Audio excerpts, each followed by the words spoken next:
Guys, good evening. कैसे हैं आप सभी? देखो, कल हमारी क्लास हो नहीं पाई थी, कुछ लाइट वाइट का इशू आ गया था, इसलिए आज फिर से हम क्या करेंगे, 100 क्वेश्चन मैंने किए थे, पिछले से पिछले दिन किए थे, और उसके बाद आज फिर 100 क्वेश्चन करेंगे, जिससे कि आपका जब अभी तक जितना पढ़ा दिया है ना, उसका कंप्लीट रिवीजन हो जाए। क्योंकि क्वेश्चन सॉल्व करना मस्ट है, कितना भी पढ़ोगे अगर क्वेश्चन सॉल्व नहीं करोगे ना तो बहुत मुश्किल हो जाएगा। क्योंकि हमें समझ नहीं आता है कि किस टाइप से भी क्वेश्चन बन सकते हैं। कभी कभी बहुत सिंपल क्वेश्चन होता है, उसमें इस प्रकार से वो ट्विस्ट दे देते हैं कि हम समझ ही नहीं पाते कि अच्छा ये इतना सिंपल क्वेश्चन था, अच्छा इसका ये आंसर था, और उस हमारा क्या होता है फाइनली आंसर गलत हो जाते हैं। तो इसलिए हम अभी आज फिर 100 क्वेश्चन की प्रैक्टिस करेंगे। कुछ क्वेश्चन 2 4 10 हो सकता है रिपीट भी हो जाए, तो उससे ये नहीं सोचना है कि ये पिछले में करा दिया है।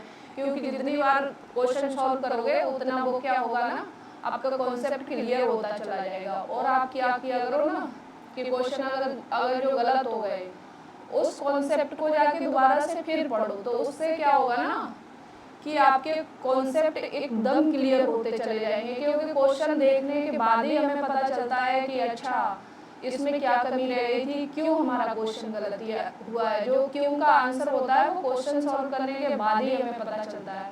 तो ठीक है, क्वेश्चन शुरू करते हैं। क्योंकि हमारे पास 100 क्वेश्चन है तो टाइम लगेगा कम से कम 1 घंटा। तो इस फटाफट शुरू कर देते हैं। पहला क्वेश्चन है, भारतीय संविधान के किस भाग में संघ यानी क्या यूनियन, किसका यूनियन का वर्णन किया गया है? यूनियन किस में आता है? भाग 3, भाग 4, भाग कितना 5 या फिर भाग 6? तो किस में आता है? भाग 3 में क्या आता है? हमारे आते हैं फंडामेंटल राइट।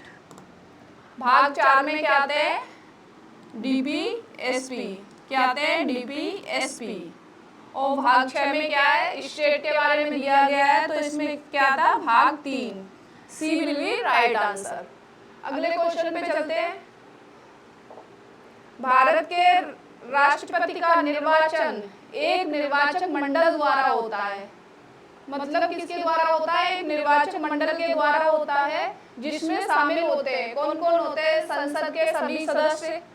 तो यहाँ ये सभी एक्सट्रीम वर्ड आ गया, तो ये ऐसे ही गलत हो गया। संसद और राज्य विधान परिषदों के सदस्य, तो सारे राज्यों में तो विधान परिषद है नहीं, तो फिर ये लॉजिक से ये भी गलत हो गया हमारा। संसद और राज्य विधानसभाओं के, ये थोड़ा क्या हो गया है, ये दिख नहीं रहा है, तो थोड़ा हम क्या करेंगे, छोटा कर लेंगे। ठीक है, अब आई थिंक क्लियर होगा, अब अच्छे से दिखेगा। केवल लोकसभा के सदस्य, तो ये भी गलत हो जाएगा। तो क्या होगा? संसद और राज्य विधानसभाओं के केवल निर्वाचित सदस्य, और इसमें दिल्ली, पौंडीचेरी और जम्मू कश्मीर को भी क्या कर देंगे, जोड़ देंगे। राष्ट्रपति पर महाभियोग चलाने की प्रक्रिया किस अनुच्छेद में दी गई है? इम्पीचमेंट की जो प्रोसेस है ना, वो किस राष्ट्रपति पर महाभियोग चलाया जाएगा, वो कौन सा अनुच्छेद कहता है? और राष्ट्रपति पर महाभियोग चलाने की प्रक्रिया किसमें दी गई है? दोनों अलग अलग है। तो चलो, 52 में क्या है? राष्ट्रपति के बारे में दिया है। 72 में क्या है? क्षमादान की शक्ति दी है। किसकी शक्ति? क्षमादान की शक्ति राष्ट्रपति के पास है, 72 में दी गई है। 56 में क्या दिया गया है? 56 में राष्ट्रपति पर क्या महाभियोग चलाया जाएगा, ये किसमें दिया गया है? 56 में। और इसकी प्रक्रिया किसमें दी गई है? 61 में। तो सी विल बी राइट आंसर। राष्ट्रपति द्वारा अध्यादेश जारी करने की शक्ति किस अनुच्छेद के तहत आती है?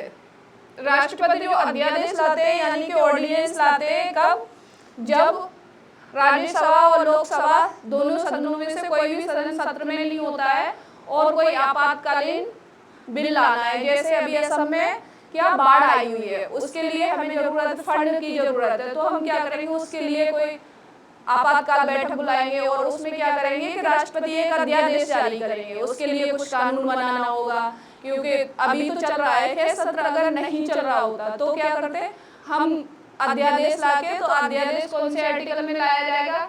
123, 110, 213, 552। तो 213 में कौन लाते हैं? राज्यपाल लाते हैं। किसमें? राज्य विधानमंडल में। किसमें? राज्य विधानमंडल में। 352 में क्या दिया गया है? राष्ट्रीय आपातकाल यानी कि नेशनल इमरजेंसी। तो राष्ट्रपति किसमें लाते हैं? 123 यानी कि A will be right answer. Bharat के उपराष्ट्रपति को पद से हटाने का प्रस्ताव सबसे पहले कहाँ पेश किया जा सकता है? कहाँ पेश किया जाएगा? केवल लोकसभा में? नहीं। केवल राज्यसभा में? संयुक्त बैठक में? नहीं। संसद के किसी भी सदन में? उपराष्ट्रपति होता कौन है? राज्यसभा का पदेन सभापति होता है। तो किसमें लाया जाएगा? केवल राज्यसभा में। तो B will be right answer. Rajya Sabha का पदेन सभापति कौन होता है? आ गया क्वेश्चन। राज्यसभा का पदेन सभापति कौन होता है? यानी कि कोई व्यक्ति अगर उपराष्ट्रपति है तो वो क्या बन जाएगा? राज्यसभा का पदेन सभापति होगा। तो राष्ट्रपति तो नहीं होगा, प्रधानमंत्री भी नहीं होगा, लोकसभा स्पीकर भी नहीं होगा, तो कौन होगा? उपराष्ट्रपति। भारत के प्रधानमंत्री की नियुक्ति संविधान के किस अनुच्छेद के तहत राष्ट्रपति द्वारा की जाती है? किसकी? प्रधानमंत्री की नियुक्ति किस अनुच्छेद के तहत राष्ट्रपति द्वारा की जाती है? तो बताओ किसके तहत की जाती है? अनुच्छेद 74, अनुच्छेद 75, अनुच्छेद 78, अनुच्छेद 81। तो किसके द्वारा की जाती है? अनुच्छेद 75 के द्वारा। कौन करता है? प्रधानमंत्री की नियुक्ति राष्ट्रपति द्वारा की जाती है। ये कौन सा अनुच्छेद कहता है? 75। मंत्रिपरिषद सामूहिक रूप से किसके प्रति उत्तरदायी होती है? राष्ट्रपति के प्रति, प्रधानमंत्री के प्रति, लोकसभा के प्रति, राज्यसभा के प्रति।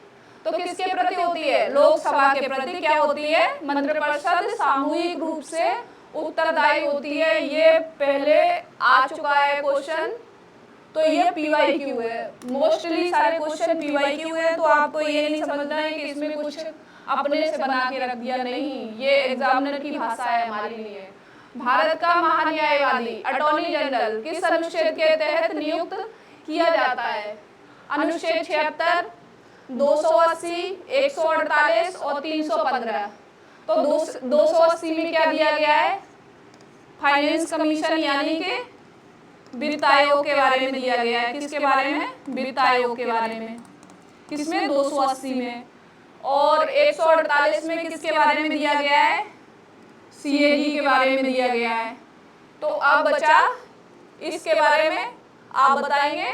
और किसमें आता है? अटॉर्नी जनरल आता है अनुच्छेद 76 के तहत। महान्यायवादी को संसद के किसी भी सदन में बोलने का अधिकार है, किस अनुच्छेद से प्राप्त है? क्या कर सकता है महान्यायवादी? क्या कर सकता है? किसी भी सदन में बोलने का तो अधिकार है, लेकिन उसको वोट करने का अधिकार नहीं है। किसको? महान्यायवादी को। तो अनुच्छेद 76, अनुच्छेद 88, अनुच्छेद 105, अनुच्छेद 110। तो किसमें दिया गया है? अनुच्छेद 88 में दिया गया है कि सदन में बोलने का तो अधिकार है उसके पास। वो किस अनुच्छेद में प्राप्त हुआ है? उसे किससे दिया गया है? अनुच्छेद 88 के तहत। लेकिन वो क्या नहीं कर सकता है? वो वोट नहीं कर सकता है। भारत की संसद किनसे मिलकर बनती है? यानी कि केवल लोकसभा राज्यसभा नहीं। लोकसभा राज्यसभा और प्रधानमंत्री तो नहीं, वो तो उसी के अंदर में आ जाते हैं। लोकसभा राज्यसभा और राष्ट्रपति, राज्यसभा और विधानसभा में। तो ये स्टेट के बारे में बात कर रहा है। तो इसकी किसके से मिलकर बनती है? लोकसभा, राज्यसभा और राष्ट्रपति। नेक्स्ट क्वेश्चन क्या है? संसद का उच्च सदन किसे कहा जाता है? यानी कि अपर हाउस। लोकसभा को, राज्यसभा को, विधान परिषद को, उच्चतम न्यायालय को। तो लोकसभा क्या है? लोअर हाउस है। विधान परिषद ये राज्य में होती है, 6 राज्यों में है, सारे राज्यों में नहीं है। जो 28 राज्य है, सारे राज्यों में राज्य परिषद एग्जिस्ट नहीं करती है, केवल 6 राज्यों में है। उच्चतम न्यायालय नहीं। ये क्या है? राज्यसभा। राज्यसभा क्या है? अपर हाउस है। राज्यसभा के सदस्यों का कार्यकाल कितना होता है? क्या दिया है इसमें? सदस्य शब्द दिया है। सदस्यों का कार्यकाल। अगर राज्यसभा का कार्यकाल पूछा जाए तो नहीं, क्योंकि वो स्थायी सदन है, वो भंग नहीं होता है। लोकसभा भंग होती है तो वो अस्थायी सदन है, उसका कार्यकाल कितना होता है? 5 वर्ष का। इसमें सदस्यों का कार्यकाल होता है, तो सदस्यों का कार्यकाल कितना होता है? 5 वर्ष नहीं, 4 वर्ष नहीं। स्थायी कभी भंग नहीं होता है, ये इस परिप्रेक्ष्य में नहीं है। तो इसके सदस्यों का कार्यकाल होता है 6 वर्ष, यानी कि 1/3 प्रति 2 वर्ष में चुने जाते हैं व्यक्ति, और वो 6 वर्ष बाद क्या होते हैं? सेवानिवृत्त होते हैं। जैसे कि 1/3 व्यक्ति कब चुने गए? 2020 में, तो उनका कार्यकाल कब होगा कंप्लीट? उनका होगा 2026 में। और 2022 में, क्योंकि प्रति 2 साल में चुने जाते हैं, तो 2022 में चुने गए कितने? 1/3 व्यक्ति, तो उनका कार्यकाल कब पूरा होगा? उनका कार्यकाल होगा 2028 में। इस प्रकार से ये चलता है। इसको मैंने बहुत डिटेल से समझाया है, तो पीछे वीडियो में देख भी सकते हैं इसका डिटेल, अगर आपको समझ में नहीं आया है तो। राज्यसभा में सभापति द्वारा कितने? राज्यसभा में राष्ट्रपति द्वारा कितने सदस्य मनोनीत किए जाते हैं? कितने किए जाते हैं? 2 नहीं, 10, 15, 12। तो कितने किए जाते हैं? 12 सदस्य। वो किसके होने चाहिए? कौन कौन से विषय से संबंधित होने चाहिए? वो कला, ठीक है, साहित्य, और क्या? विज्ञान, और एक सब्जेक्ट क्या है? समाज सेवा। अधिकतम 4 सदस्य, वो अधिकतम 12 सदस्य। ऐसा नहीं है प्रत्येक से 3-3 नहीं होंगे कि प्रत्येक विषय से 3 सदस्य लिए जाए, ऐसा जरूरी नहीं है। 3 भी लिए जा सकते हैं। अधिकतम 12 होनी चाहिए, कम भी हो सकते हैं।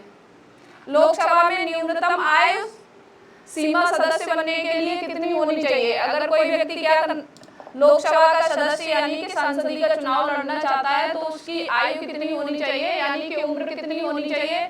21 वर्ष नहीं, 30 वर्ष नहीं, 35 वर्ष। ये किसके लिए? राष्ट्रपति के लिए। तो 25 वर्ष होना चाहिए। कोई भी व्यक्ति 25 वर्ष का क्या बन सकता है? लोकसभा सांसद बन सकता है। राज्यसभा का सदस्य बनने के लिए न्यूनतम आय सीमा, ये बहुत इजी क्वेश्चन लग रहे होंगे आपको, लेकिन एग्जाम में पूछे जाते हैं और पूछे भी गए। ये सारे PYQ ही है। 21 वर्ष, 25 वर्ष, 35 वर्ष, 30 वर्ष। तो कितना है? 30 वर्ष। जहाँ मुझे लग रहा है कि एक्सप्लेन करना चाहिए, वहां मैं एक्सप्लेन कर रही हूँ। जहाँ नहीं लग रहा है वहां नहीं कर रही हूँ।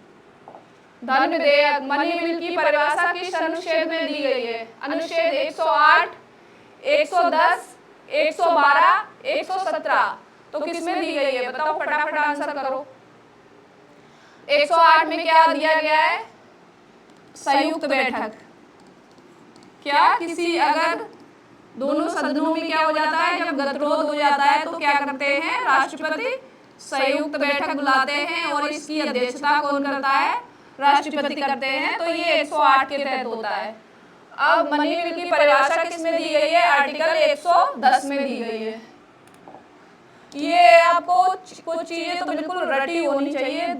कोई भी कभी भी पूछ ले तो बिल्कुल रट्टा मार के बैठ जाओ। कोई विधेयक धन विधेयक है या नहीं, इसका अंतिम निर्णय कौन करता है? राष्ट्रपति। राष्ट्रपति तो नहीं करेंगे। वित्त मंत्री, ऐसा कहीं सुना नहीं है। प्रधानमंत्री, तो उनके पास इतना टाइम नहीं है कि वो ये बताएंगे कि ये मनी बिल है कि नहीं है। तो कौन करेगा? लोकसभा स्पीकर यानी कि ओम बिरला बताएंगे कि ये धन विधेयक है या नहीं। धन विधेयक को राज्यसभा अधिकतम कितने दिनों तक रोक सकती है? 14 दिन, 30 दिन, 3 महीने, 6 महीने। तो कितने समय के लिए रोक सकती है राज्यसभा? अधिकतम 14 दिन। संसद के दोनों सदनों की संयुक्त बैठक कौन बुलाता है?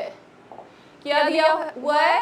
जॉइंट सीटिंग कौन बुलाता है? लोकसभा अध्यक्ष नहीं, ये इसकी क्या करते हैं? अध्यक्षता प्रधानमंत्री, राष्ट्रपति, उपराष्ट्रपति। तो कौन बुलाते हैं? राष्ट्रपति बुलाते हैं। और इसकी अध्यक्षता कौन करता है? लोकसभा स्पीकर।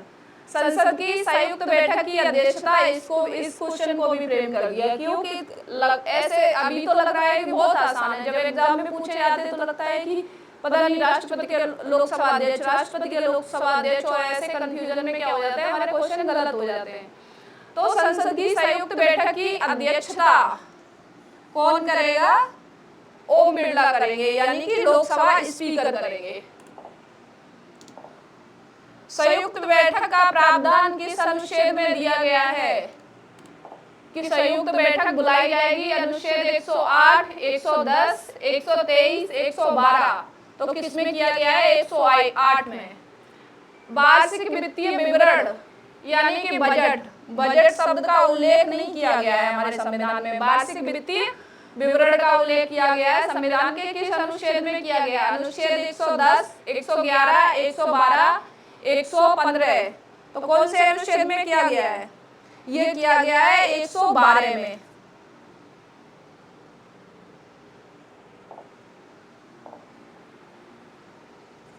संसद के दो सत्रों के बीच अधिकतम कितना अंतर हो सकता है?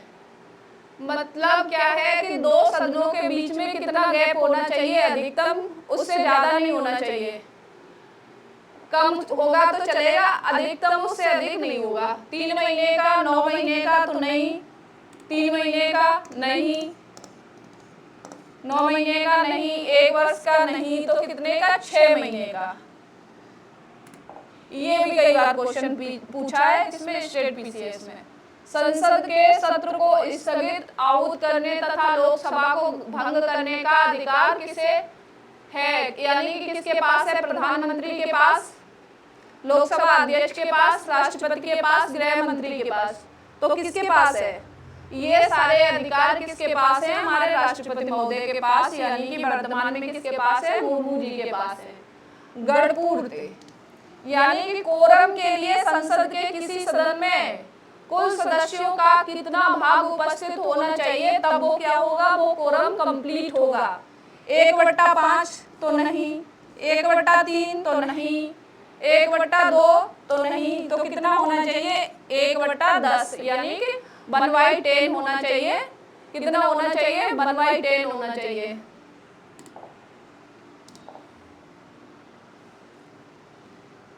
शून्यकाल, 0 आवर, भारतीय संसदीय व्यवस्था में किस देश की देन है? कहां से लिया है 0 आवर को?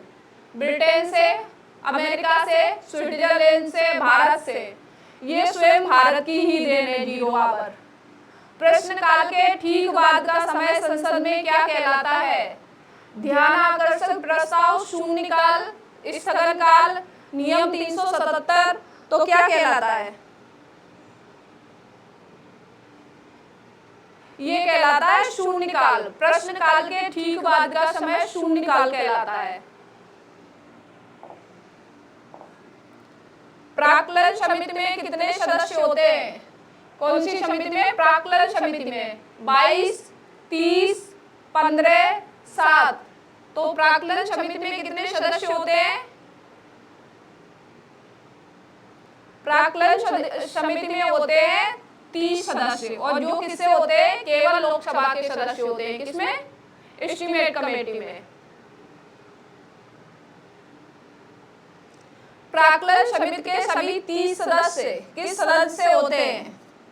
जो 30 सदस्य होते हैं वो कौन से सदन से होते हैं? यानी कि एक ही सदन से होते हैं। जैसे लोक लेखा समिति में क्या होता है कि लोकसभा और राज्यसभा दोनों से होते हैं। तो लोकसभा बड़ी है तो उसमें 15 सदस्य होते हैं उसके, और राज्यसभा छोटी है तो उससे कितने सदस्य होते हैं? 7 सदस्य होते हैं। यानी कि लोक लेखा समिति में कितने सदस्य होते हैं?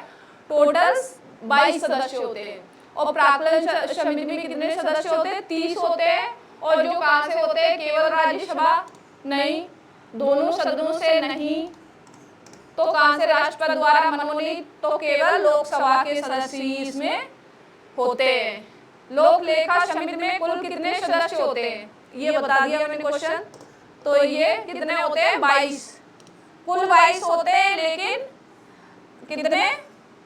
15 लोकसभा से और 7 किससे होते हैं? राज्यसभा से होते हैं।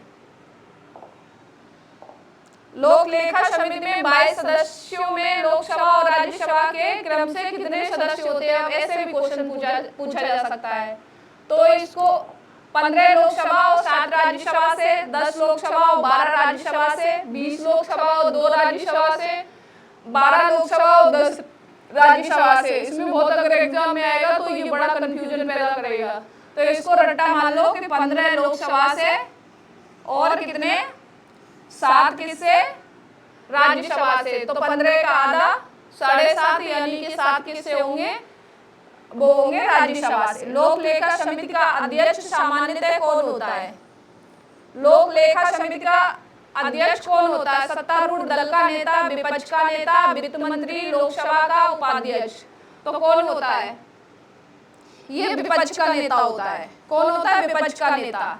इसको याद रख लेना। ये थोड़ा नया सा क्वेश्चन है, क्योंकि ये क्वेश्चन तो कई बार हम सुनते भी रहते हैं, लेकिन अध्यक्ष सामान्यतः कौन होता है? तो आपको लगेगा कि नहीं, लोकसभा अध्यक्ष ही इसके अध्यक्ष होते होंगे, क्योंकि विपक्ष कहाँ से आएगा? जिसकी सत्ता है उसी का तो होगा, लेकिन ऐसा नहीं, विपक्ष का नेता इसका अध्यक्ष होता है। नियंत्रक एवं महालेखा परीक्षक यानी कि सीएजी की नियुक्ति किस अनुच्छेद के तहत की जाती है? किसकी? सीएजी की। 148, 280, 315, 324। तो किसके तहत की जाती है? 148 के तहत। सीएजी अपना त्याग पत्र किसे सौंपता है? प्रधानमंत्री को, संसद को, राष्ट्रपति को, उच्चतम न्यायालय के मुख्य न्यायाधीश को। तो किसे सौंपेगा अपना? क्योंकि इनकी नियुक्ति कौन करेगा?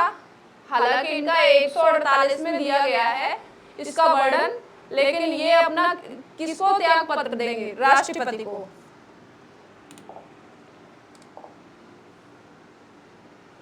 सार्वजनिक धन का संरक्षक किसे कहा जाता है? कस्टोडियन ऑफ पब्लिक पर्स किसे कहा जाता है? वित्त मंत्री को, आरबीआई के गवर्नर को, प्रधानमंत्री को, सीएजी को। तो सीएजी को क्या कहा जाता है? कस्टोडियन ऑफ पब्लिक पर्स भी कहा जाता है, क्योंकि ये क्या करते हैं? सार्वजनिक धन का संरक्षण करते हैं, कहाँ कितना धन खर्च हुआ है। हालांकि ये जो रिपोर्ट देंगे वो मानने के लिए सरकार बाध्य नहीं होगी कि यहाँ पे गलत हुआ है क्या, लेकिन हाँ, ये ऑडिट करते हैं। उच्चतम न्यायालय यानी कि सुप्रीम कोर्ट की स्थापना किस अनुच्छेद के तहत की गई है? 124, 129, 131, 136। तो किसके तहत की गई? 124 के तहत। किसकी? सुप्रीम कोर्ट की क्या स्थापना? मूल संविधान में सर्वोच्च न्यायालय के मुख्य न्यायाधीश सहित कुल कितने न्यायाधीशों का प्रावधान था? 7, 8, 10, 12। तो कितने का प्रावधान था मूल संविधान में? तो कितने थे? 8। 7 अन्य न्यायाधीश और 1 चीफ जस्टिस ऑफ इंडिया। तो टोटल कितने थे? 8। वर्तमान में सर्वोच्च न्यायालय में मुख्य न्यायाधीश सहित न्यायाधीशों की कुल स्वीकृति संख्या कितनी है? वर्तमान में कितनी संख्या है? तो 31 नहीं, 32, 35 नहीं, तो कितनी है? 34। 33 प्लस 1, 33 अन्य जज और 1 चीफ जस्टिस ऑफ इंडिया। सर्वोच्च न्यायालय के न्यायाधीशों की सेवानिवृत्त की आयु कितनी, यानी कि कितने वर्ष पे वो क्या होते हैं? वो रिटायर होते हैं। तो 60 वर्ष, 62 वर्ष, 70 वर्ष, 65 वर्ष। तो कितनी है? 65 वर्ष। किस अनुच्छेद के तहत सुप्रीम कोर्ट एक अभिलेख यानी कि कोर्ट ऑफ रिकॉर्ड रखता है? अनुच्छेद 124, अनुच्छेद 129, अनुच्छेद 131, अनुच्छेद 141। तो किसके तहत रखता है? 129 के तहत। कौन से अनुच्छेद के तहत? 129 के तहत। देखो ये सब क्वेश्चन करा रहे हैं, पढ़ा रहे हैं। ये टीजीटी पीजीटी में भी अभी क्या कर दिया है? चेंजेस कर दिए। उसमें 30 क्वेश्चन जीएस में आएंगे, तो भाई उसमें भी यहीं से क्वेश्चन पूछे जाएंगे। तो टीजीटी पीजीटी के लिए भी महत्वपूर्ण है, तो आप लोगों को भी भाई जीएस पढ़ना पड़ेगा। तो आप लोग भी इसको अभी से शुरू कर दोगे ना, तो हो सकता है 30 में से 27-28 क्वेश्चन आपके सही हो जाए, क्योंकि उतनी टफ नहीं रहेगी जीएस, लेकिन फिर भी रहेगी। तो आपको ये सब चीजें पता होनी चाहिए, और जिसने नहीं पढ़ा है ना तो उसके लिए ये सब क्वेश्चन बहुत टफ हो जाते हैं। ठीक है, क्योंकि ऑब्जेक्टिव में यही होता है, आता है तो आता है। वो प्लस में क्या कर दिया, निगेटिव मार्किंग भी सुन रहे हैं, निगेटिव मार्किंग भी लागू हो गई। तो अगर क्या हुआ कि 3 क्वेश्चन अगर 1/3 की तो 3 क्वेश्चन गलत होने पे एक सही क्वेश्चन भी चला जाएगा। तो पॉलिटी तैयार कर लो, हिस्ट्री तैयार कर लो, जो जो चीजें हैं जिसके कम से कम बेसिक्स तो उनके क्लियर कर लो, जिससे कि हाँ हम ये नहीं कह रहे कि पूरा 30 में 30 कर लो। 17-18 क्वेश्चन अगर सही कर लिए तो उधर अगर कुछ गलत भी हो गए ना, अगर मान लो सब्जेक्ट बहुत टफ आ गया तो इधर तो मार्जिन हो जाएगा कि कुछ गलत हुए तो उसका बेनिफिट मिल जाएगा, तो उनके लिए भी महत्वपूर्ण है। तो टीजीटी पीजीटी वालों को भी ये क्लास देखनी चाहिए। किस अनुच्छेद के तहत उच्चतम न्यायालय एक अभिलेख यानी कि कोर्ट ऑफ रिकॉर्ड, तो किसके तहत ये हो गया 129 के तहत रखते हैं राष्ट्रपति को सर्वोच्च न्यायालय से परामर्श लेने की शक्ति किस अनुच्छेद द्वारा प्राप्त है? 129, इसमें तो अभिलेख रखेंगे। 137 नहीं है।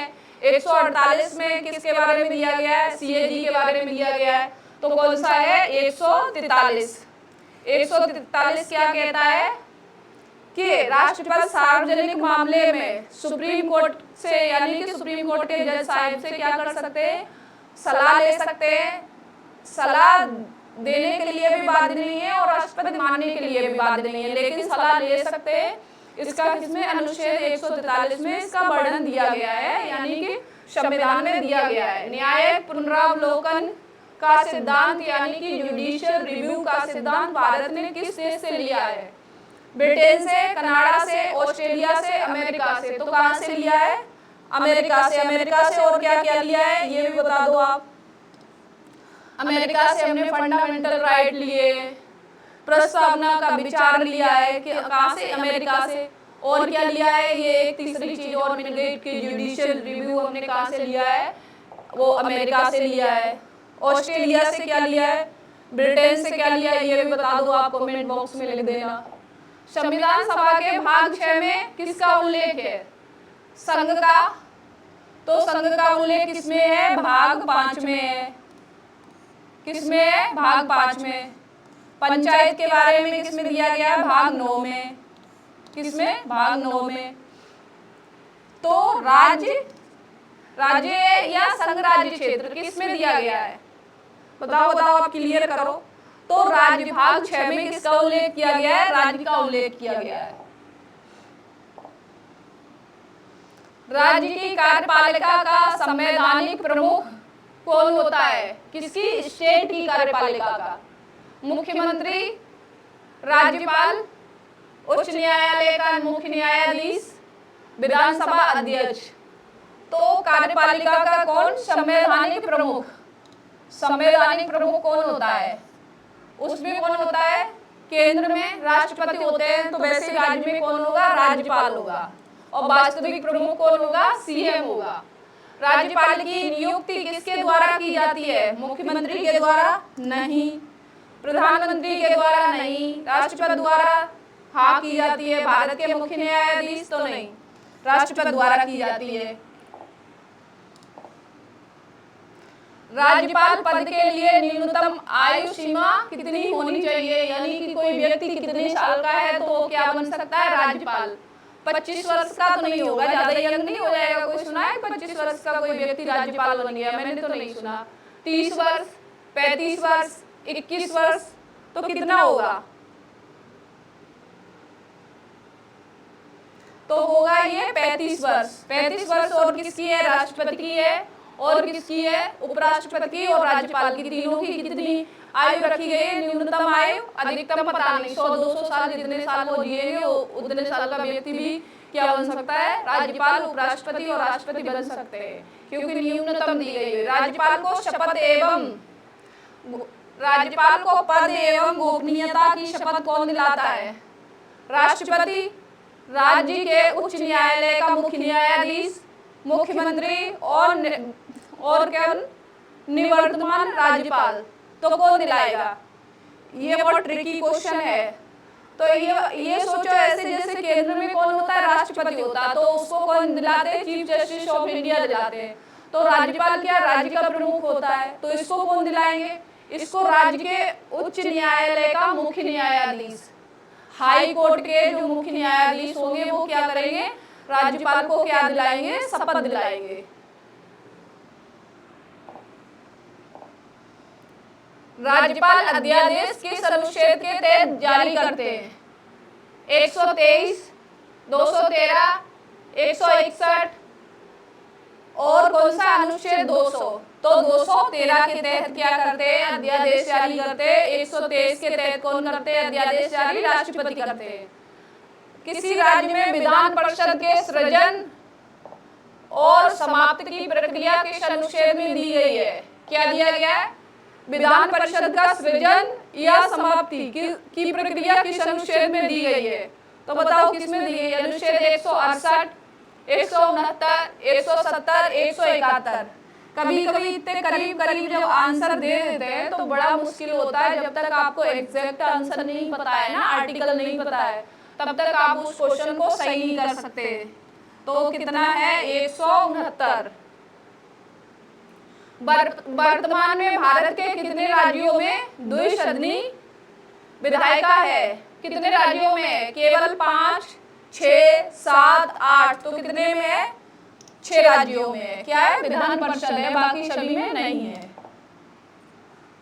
विधानसभा में न्यूनतम और अधिकतम सदस्य संख्या क्रमशः कितनी हो सकती है, कितनी हो सकती है, न्यूनतम और अधिकतम, 40 से 450 और 450, 60 और 500, 60 और 400, तो कितनी हो सकती है,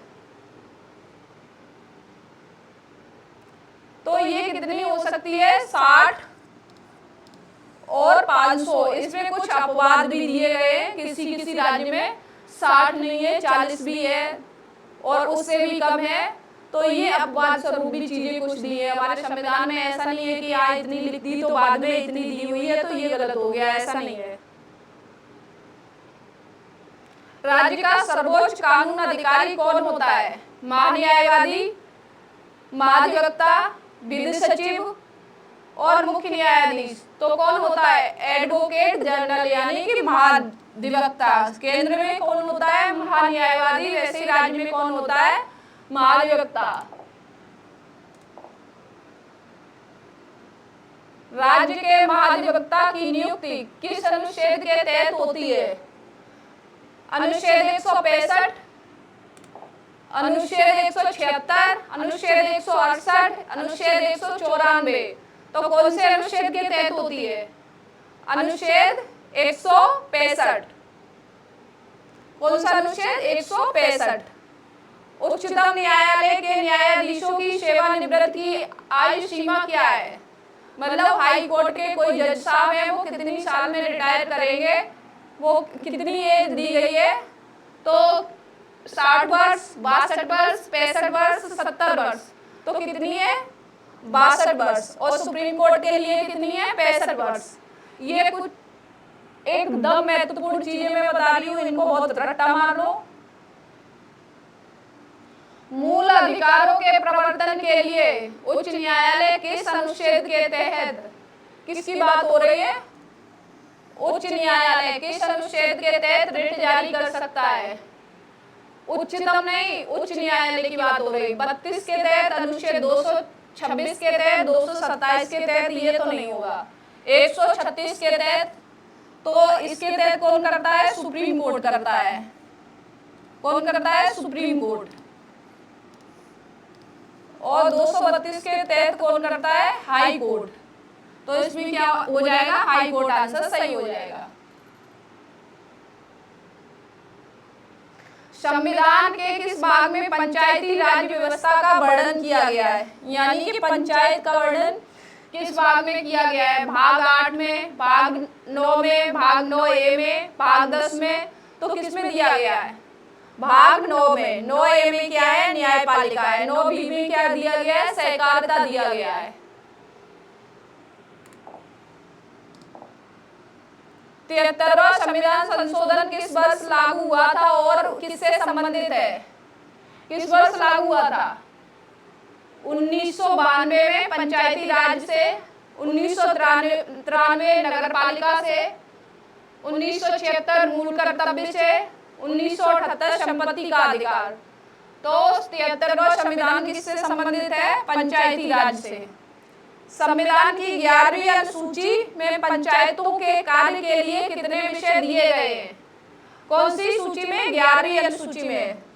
तो पंचायत के लिए अनुसूची कौन सी है? 11वीं है। और भाग कौन सा है? भाग 9 है। और संविधान संशोधन कितना है? और संविधान संशोधन कौन सा किया गया? 73वां। एक ही जगह में कोशिश कर रही हूँ चीजों को बार बार बोलती जाऊं, जिससे क्या होता है, बार बार बोलने से, सुनने से क्या हो जाती है, चीजें रट जाती हैं। संशोधन कौन सा? 73 संविधान संशोधन 1992। इसमें विषय कितने हैं? 18। तो 18 किसमें? नगर पालिका में। 21, 33, 29। तो इसमें कितने विषय हैं? 29 विषय हैं, यानी कि 29। भारत में त्रिस्तरीय पंचायती राज प्रणाली की सिफारिश किस समिति ने की थी? अशोक मेहता समिति ने। इन्होंने कितने स्तर की बताई थी पंचायत? 2। बलवंत राय मेहता, LM सिंघवी समिति, JBK राव समिति। तो किसने बताई थी? बलवंत राय मेहता समिति ने।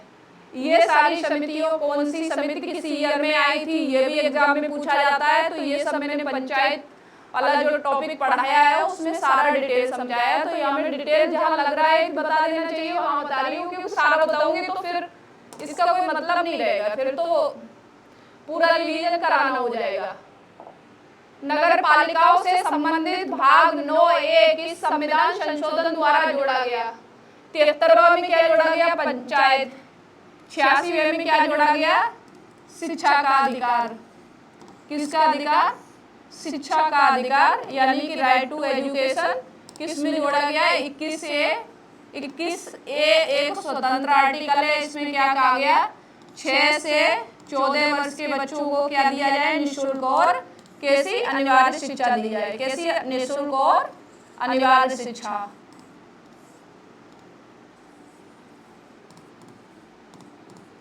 तो 74वां संविधान किससे है? नगर पालिकाओं से।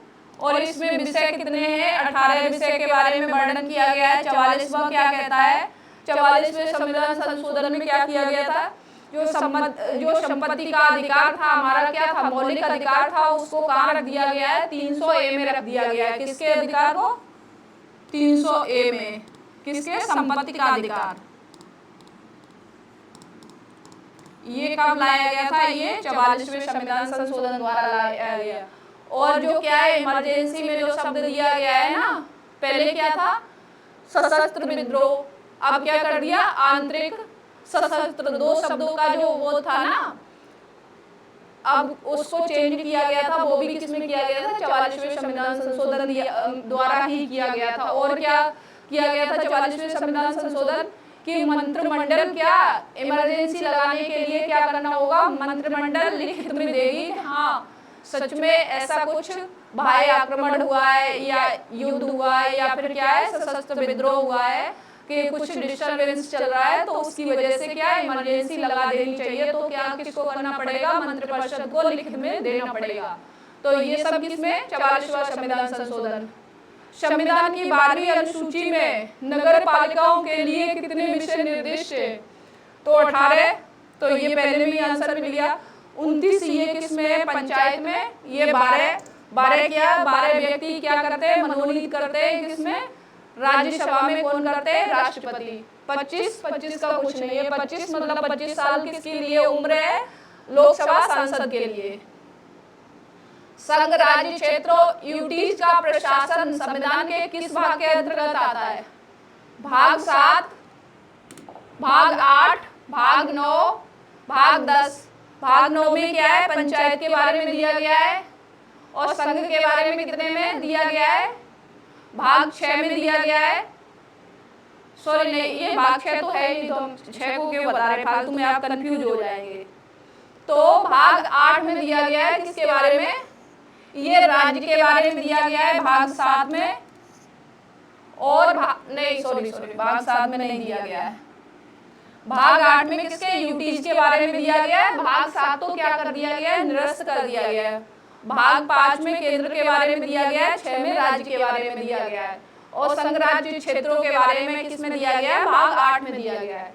दिल्ली को विशेष दर्जा देकर राष्ट्रीय राजधानी क्षेत्र यानी कि एनसीटी किस संशोधन द्वारा बनाया गया। 61वां संविधान संशोधन, 69वां संविधान संशोधन, 70वां संविधान संशोधन, 84वां संविधान संशोधन। तो किस संशोधन के तहत बनाया गया, किसको, दिल्ली को, एनसीटी। तो ये बनाया गया 69वां संविधान संशोधन यानी कि 69वां अमेंडमेंट एक्ट। ये बहुत अच्छे से याद रख लेना, ये पीसीएस में कई बार पूछा गया है और हो सकता है कि फिर भी रिपीट हो जाए। भारतीय संविधान के किस भाग में केंद्र राज्य संबंधों का उल्लेख किया गया है, किसका, केंद्र राज्य संबंधों का। भाग 10 में, भाग 11 में, भाग 12 में, भाग 13 में। ये भाग यूपी का बहुत फेवरेट क्वेश्चन है, क्या भाग कौन से भाग में क्या है। तो 22 भाग आपको टिप पे होने चाहिए, यानी कि क्या होने चाहिए, रटे होने चाहिए। तो किस में दिया गया है, केंद्र राज्य संबंधों के भाग 11 में दिया गया है। 7वीं अनुसूची में शामिल 3 सूचियों में से कौन सी सूची पर केवल केंद्र सरकार कानून बना सकती है। कौन 7वीं अनुसूची में क्या दिया गया है, 3 सूचियों के बारे में दिया गया है, संघ सूची, राज्य सूची और समवर्ती सूची। तो कौन सी अनुसूची है जिसपे केवल केंद्र सरकार कानून बना सकती है। तो कौन सी अनुसूची है, संघ सूची यानी कि यूनियन लिस्ट पर कौन बना सकता है, केंद्र सरकार कानून बना सकती है। राज्य पर भी बना सकती है, क्योंकि जब इमरजेंसी लगी होती है तो सब क्या हो जाता है, हमारा अभी कैसा अर्ध संघीय शासन व्यवस्था है, जब इमरजेंसी लग जाती है तो कैसी हो जाती है, एकात्मक शासन व्यवस्था। क्योंकि सारा कुछ कहाँ से कंट्रोल होता है, केंद्र से कंट्रोल होता है। तो कैसे हो जाती है, एकात्मक। तो उस समय किसको अधिकार मिल जाता है, केंद्र को। और समवर्ती सूची में दोनों को, केंद्र और राज्य दोनों को अधिकार है क्या करने का, कानून बनाने का। लेकिन अगर गतिरोध हो जाता है तो ज्यादा अधिकार किसका है, केंद्र का, और अवशिष्ट विषय किसके पास है, केंद्र के पास है। समवर्ती सूची में कौन कौन आता है, समवर्ती सूची में फॉरेस्ट, एजुकेशन, ये सब किसमें है, समवर्ती सूची के विषय है। समवर्ती सूची यानी कि कॉन्करेंट लिस्ट का विचार किस देश के संविधान से लिया गया है। समवर्ती सूची का विचार कहाँ से लिया गया है, ऑस्ट्रेलिया, कनाडा, आयरलैंड, दक्षिण अफ्रीका। तो कहाँ से लिया गया है, ये भी आपको ऑस्ट्रेलिया से लिया गया है, किसका, समवर्ती सूची का। ये भी आपको पता होना चाहिए कि ऑस्ट्रेलिया से क्या लिया गया है, कनाडा से क्या लिया गया है, अमेरिका से क्या लिया गया है, दक्षिण अफ्रीका से क्या, जर्मनी से क्या लिया गया है, ये सारी रूस से क्या लिया गया है। ये भी सारी चीजें पता होनी चाहिए, क्योंकि क्वेश्चन पूछे जाते रहे, वो पूछे जाएंगे। तो ये सब आपको बहुत अच्छे से पता होना चाहिए। अवशिष्ट शक्तियां भारत में किसे प्रदान की गई है, राज्यों को, सर्वोच्च न्यायालय को, केंद्र को, राष्ट्रपति को। तो किसको, केंद्र को यानी कि संसद को। सरकारी आयोग और पूंजी आयोग का संबंध किससे है, चुनाव सुधार से नहीं, बैंक सुधार से नहीं, शिक्षा नीति से नहीं, किससे, केंद्र राज्य संबंध से। कि केंद्र और राज्य के संबंध कैसे होंगे, ये कौन बता रहा है, सरकारी आयोग। वित्त आयोग का गठन संविधान के किस अनुच्छेद के तहत किया जाता है, 280, 300A, 312, 324। तो वित्त आयोग क्या करता है, वित्त आयोग प्रत्येक 5 वर्ष में वित्त आयोग का गठन होता है, जिसका गठन कौन करता है, राष्ट्रपति करते हैं। और क्या, जो बंटवारा करने के लिए, किसका, जो टैक्स वगैरह होते हैं उसका किसके, राज्य और केंद्र के बीच में बंटवारा हो सके, उसके लिए किसका गठन किया जाता है, वित्त आयोग का गठन किया जाता है। वित्त आयोग का गठन कितने वर्ष की अवधि के लिए होता है, 5 वर्ष के लिए। वित्त आयोग के अध्यक्ष और सदस्यों की नियुक्ति कौन करता है, प्रधानमंत्री, संसद, वित्त मंत्री, राष्ट्रपति। तो कौन करते हैं इसके सदस्यों की नियुक्ति। तो ऑलमोस्ट सारा काम कौन करते हैं, राष्ट्रपति करते हैं। वो किसकी सलाह पर करेंगे, प्रधानमंत्री और मंत्रिपरिषद की सलाह पर करते हैं। लेकिन करते कौन है, राष्ट्रपति करते हैं। अगर आपको नहीं भी आ रहा है ना वित्त आयोग के अध्यक्षों सदस्यों की नियुक्ति कौन करेगा, तो आप ऐसे सोच लो कि अच्छा सबसे बड़ा व्यक्ति कौन है, राष्ट्रपति है, तो राष्ट्रपति ही करेंगे। अंतर्राज्यीय परिषद का गठन किस अनुच्छेद के अंतर्गत किया जाता है? अनुच्छेद 263, अनुच्छेद 262, अनुच्छेद 270, अनुच्छेद 280। तो किसके तहत किया जाता है? अनुच्छेद 263 के तहत अंतर्राज्यीय परिषद यानी कि इंटर स्टेट काउंसिल का गठन किया जाता है। किसके तहत? 263 के तहत। थोड़ा पानी पी लेती हूँ।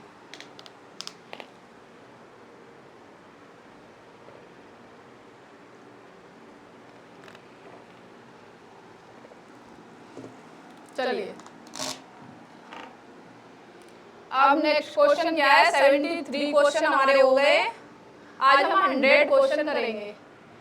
नीति आयोग किस प्रकार की संस्था है? संवैधानिक निकाय है, संवैधानिक निकाय है, स्वायत्त शासी निकाय है या गैर संवैधानिक एवं परामर्शदात्री निकाय है? तो क्या है ये? गैर संवैधानिक और परामर्शदात्री निकाय है, यानी कि ये क्या है?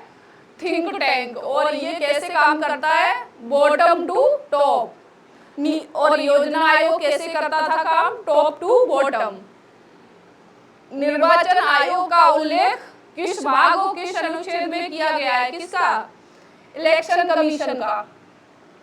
ये भी बड़े अच्छे से याद कर लेना कौन सा भाग है, कौन सा अनुच्छेद है, क्योंकि इलेक्शन कमीशन अभी SIR वगैरह कराया है तो उसमें बड़ा मतलब विवाद चला है। तो ये हो सकता है कि एग्जामिनर सोचे कि अच्छा ये करंट के क्वेश्चन को लेके और बेसिक से जोड़ के क्या करते हैं PCS में या UPSC में क्वेश्चन पूछ लेते हैं। तो ये कॉन्सेप्ट आपका क्या होना चाहिए? क्लियर होना चाहिए।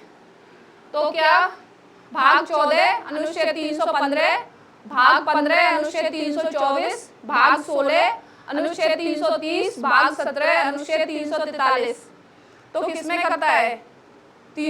कौन सा क्वेश्चन है? 75। तो भाग 15 और 324 अनुच्छेद। मुख्य चुनाव आयुक्त का कार्यकाल कितना होता है? 5 वर्ष या 62 वर्ष, 6 वर्ष या 65 वर्ष, 6 वर्ष या 62 वर्ष, 5 वर्ष या 65 वर्ष। तो कितना होता है बताओ? ये होता है 6 वर्ष या 65 वर्ष, जो भी पहले हो जाए। कितना? 6 वर्ष या 65 वर्ष, जो भी क्या हो जाए? पहले हो जाए। मतदान की आयु 21 वर्ष से घटाकर 18 वर्ष किस संविधान संशोधन द्वारा की गई थी? 42वें संविधान संशोधन द्वारा? नहीं, इसमें बहुत कुछ किया गया था लेकिन ये नहीं। 44वां संविधान संशोधन, 61वां, 86वां। तो किसके तहत? 61वां संविधान संशोधन द्वारा कितनी कर दी थी? 21 वर्ष से घटाकर 18 वर्ष की आयु कर दी थी। किसका? मतदान करने का आयु कितनी कर दी थी? 18 वर्ष। 86वें में क्या? शिक्षा का अधिकार दिया गया, फंडामेंटल राइट बना दिया गया। संघ लोक सेवा आयोग यानी UPSC किस अनुच्छेद के तहत स्थापित किया गया है? 312, 315, अनुच्छेद 320, 324। तो किसके तहत बनाया गया है इसको? 315 के तहत। इलेक्शन कमीशन कितना? 324। तो ऐसे जोड़ के याद रख लो, जैसे पिछले क्वेश्चन में क्या पूछा गया था, इसमें क्या। तो ऐसे क्या होगा? धीमे धीमे आपको चीजें याद हो जाएंगी। आप सोचेंगे कि एक बार में कुछ याद हो जाए, एक बार में तो नहीं होगा। अखिल भारतीय सेवाएं यानी कि ऑल इंडिया सर्विस के सृजन का अधिकार किसके पास है? केवल लोकसभा, केवल राज्यसभा, राष्ट्रपति, प्रधानमंत्री। तो किसके पास है? ये एक ऐसा अधिकार है जो किसके पास है? केवल राज्यसभा के पास है। इसमें लोकसभा के पास नहीं है, क्योंकि मोस्टली अधिकार किसके पास है? लोकसभा के पास। लेकिन अखिल भारतीय सेवाओं यानी कि ऑल इंडिया सर्विस का अधिकार किसके पास है? केवल राज्यसभा के पास। अखिल भारतीय सेवाओं का प्रावधान किस अनुच्छेद में किया गया है? किसका? अखिल भारतीय सेवाओं का प्रावधान कौन से अनुच्छेद में किया गया है? 312, 315, 324 और 330। तो प्रावधान किस में किया गया? 312 में। संविधान के किस भाग में राजभाषा का उल्लेख किया गया है? किसका उल्लेख किया गया है? राजभाषा का। भाग 15, भाग 17, भाग 18 और भाग 20। तो किसमें किया गया है? भाग 17 में। ऑफिशियल लैंग्वेज क्या होगी उसका उल्लेख किसमें किया गया है? भाग 17 में संघ की राजभाषा हिंदी और लिपि देवनागरी होगी, यह किस अनुच्छेद में उल्लिखित है? 343, अनुच्छेद 345, 350 ए और 351। तो कौन सा अनुच्छेद होगा बताओ? तो 343। कौन सा अनुच्छेद है? 343। संविधान की 8वीं अनुसूची में वर्तमान में कितनी भाषाएं हैं? वर्तमान की पूछी जा रही है। 14, 18, 22 और 24। तो कितनी है? 22 भाषाएं हैं अभी। और जब हमारा संविधान बना था तब कितनी थी? 14 भाषाएं थी। तो कौन कौन से संविधान संशोधन द्वारा जोड़ी गई है, ये भी हम आपको करा देंगे डिटेल में। आपातकालीन प्रावधान संविधान के किस भाग में वर्णित है? भाग 15, भाग 17, भाग 18 और भाग 20। तो आपातकाल का प्रावधान किस में वर्णित किया गया है? भाग 18 में। चलो, राष्ट्रीय आपातकाल किस अनुच्छेद के तहत लगाया जाता है? क्या नेशनल इमरजेंसी? अनुच्छेद 352, 356, 360, 365। तो किसके तहत इमरजेंसी लगाई जाती है? 352 के तहत। राज्य में संवैधानिक तंत्र के विफल होने पर राष्ट्रपति शासन किस अनुच्छेद के तहत लागू होता है? अनुच्छेद 362 क्या कहता है कि नेशनल इमरजेंसी की बात करता है। 370 कहाँ था? जम्मू कश्मीर में था, जो उसको हटा दिया गया है। और 356 के तहत।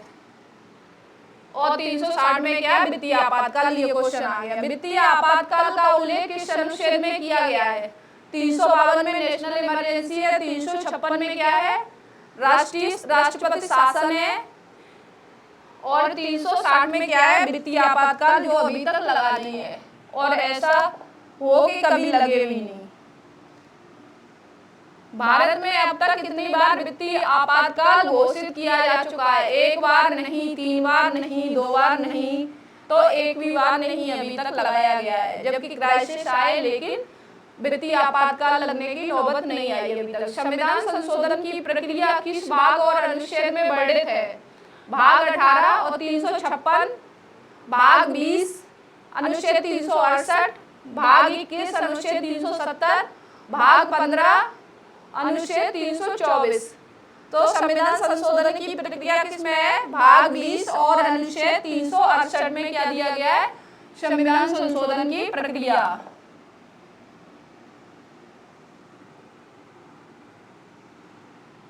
संविधान संशोधन का प्रावधान किस देश के संविधान से लिया गया है? अमेरिका से?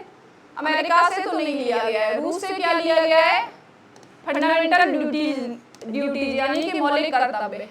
दक्षिण अफ्रीका, जर्मनी से क्या लिया गया है? आपातकाल। तो संविधान संशोधन कहाँ से लिया गया है? दक्षिण अफ्रीका से। अमेरिका से क्या लिया गया है? मौलिक अधिकार। प्रस्तावना की क्या? प्रस्तावना की भाषा कहाँ से लिए? प्रस्तावना का विचार। ठीक है। किस संविधान संशोधन को लघु संविधान यानी कि मिनी कॉन्स्टिट्यूशन कहा जाता है? 7वां संविधान संशोधन, 42वां संविधान संशोधन, 44वां संविधान संशोधन और कौन सा? 86वां संविधान संशोधन। तो किसको कहा जाता है? 42वां संविधान संशोधन को क्या कहा जाता है? Mini constitution. 24वां संविधान संशोधन मुख्य रूप से किस अधिकार में संविधान के लिए जाना जाता है? शिक्षा का अधिकार तो 86वां है, समानता का अधिकार, संपत्ति का अधिकार, धार्मिक स्वतंत्रता का अधिकार। तो ये क्या है? संपत्ति का अधिकार। और इसको किस में रख दिया गया है? 300A में। आर्टिकल कितने में? 300A। अगर इस प्रकार से ए लगा हुआ है, कोष्टक में नहीं है, तो क्या है? ये स्वतंत्र आर्टिकल है। 86वां संविधान संशोधन द्वारा कौन सा अनुच्छेद जोड़ा गया? कौन से संविधान संशोधन द्वारा? 86वें। 21A, 31A, 300A, 51A। तो कौन सा जोड़ा गया? शिक्षा का अधिकार। किसमें? 21A, 51A में क्या जोड़ा गया? मौलिक कर्तव्य जोड़े गए। क्या जोड़ा गया? मौलिक कर्तव्य।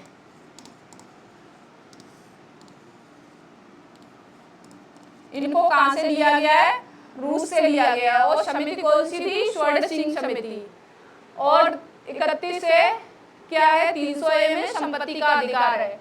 दल बदल विरोधी कानून किस अनुसूची में जोड़ा गया? कौन सी? Anti defection law. 8वीं, 9वीं, 11वीं, 10वीं। तो दल बदल किसमें? 52वां संविधान संशोधन और 10वीं अनुसूची। जब संविधान बना था तो कितनी अनुसूचियां थी? 8। दल बदल विरोधी कानून किस संविधान संशोधन द्वारा जोड़ा गया? 52वां, 42वां, 61वां, 73वां। तो कौन सा है? 52वां संविधान संशोधन 1985। इसको भी मैंने बहुत डिटेल से समझाया था कि कब एंटी डिफेक्शन लॉ लागू होगा, कब नहीं होगा, इसको कौन बताएगा कि हाँ ये लागू हो गया है। ये सब बहुत डिटेल से पढ़ाया। अगर आपको समझ नहीं आया है तो आप पिछला वीडियो हमारा जाके देख लेंगे, आपको क्लियर हो जाएगा। प्रथम संविधान संशोधन द्वारा कौन सी अनुसूची जोड़ी गई? 8वीं। 8 तो थी, तो 8वीं क्यों जोड़ी गई? 9वीं, 10वीं और 11वीं। तो कौन सी जोड़ी गई? 9वीं।